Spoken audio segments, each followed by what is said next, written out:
Hai, teman-teman. Kalian suka sejarah? Kalau iya, kalian pasti akan tertarik dengan cerita yang satu ini. Nah, kalian harus tahu tentang Kerajaan Perlak. Kerajaan ini punya sejarah yang sangat menarik dan penuh dengan kejayaan serta tantangan. Yuk, kita berpetualang ke masa lalu. Kita akan melihat bagaimana kerajaan ini berdiri, berkembang, dan akhirnya runtuh. Berdiri pada abad ke-9, Kerajaan Perlak punya peran penting dalam sejarah awal Islam di Indonesia loh. Kerajaan ini menjadi salah satu pusat penyebaran agama Islam di Nusantara. Terletak di Aceh sekarang, kerajaan ini dulunya ramai banget, jadi pusat perdagangan dan budaya. Bayangkan, pelabuhan yang sibuk dengan kapal-kapal dari berbagai penjuru dunia. Ada cerita seru nih, katanya Perlak didirikan oleh Sultan Alauddin Syed Maulana Abdul Aziz Shah. Beliau adalah sosok yang visioner dan berani. Beliau adalah raja pertama yang membawa kemakmuran bagi kerajaan.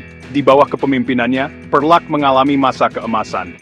Di bawah kepemimpinannya, Perlak jadi terkenal karena lokasinya yang strategis dan pelabuhannya yang maju.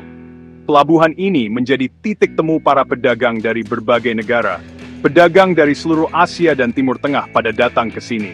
Mereka membawa barang-barang berharga dan budaya yang beragam. Di masa kejayaannya, Kerajaan Perlak bukan cuma pusat perdagangan, tapi juga pusat pembelajaran dan budaya Islam. Banyak ulama dan cendekiawan yang datang untuk belajar dan mengajar di sini. Pengaruh kerajaan ini sampai kemana-mana, dan jadi bagian penting dalam sejarah. Pengaruhnya terasa hingga ke berbagai wilayah di Nusantara. Tapi seperti kerajaan besar lainnya, Kerajaan Perlak juga mengalami kemunduran. Faktor-faktor internal dan eksternal mulai menggerogoti kekuatannya. Pada abad ke-13, konflik internal dan tekanan dari luar menyebabkan kerajaan ini runtuh. Sedih, ya. Kerajaan yang dulu megah dan berpengaruh, akhirnya harus menyerah pada keadaan. Nah, kenapa sih Kerajaan Perlak masih diingat sampai sekarang?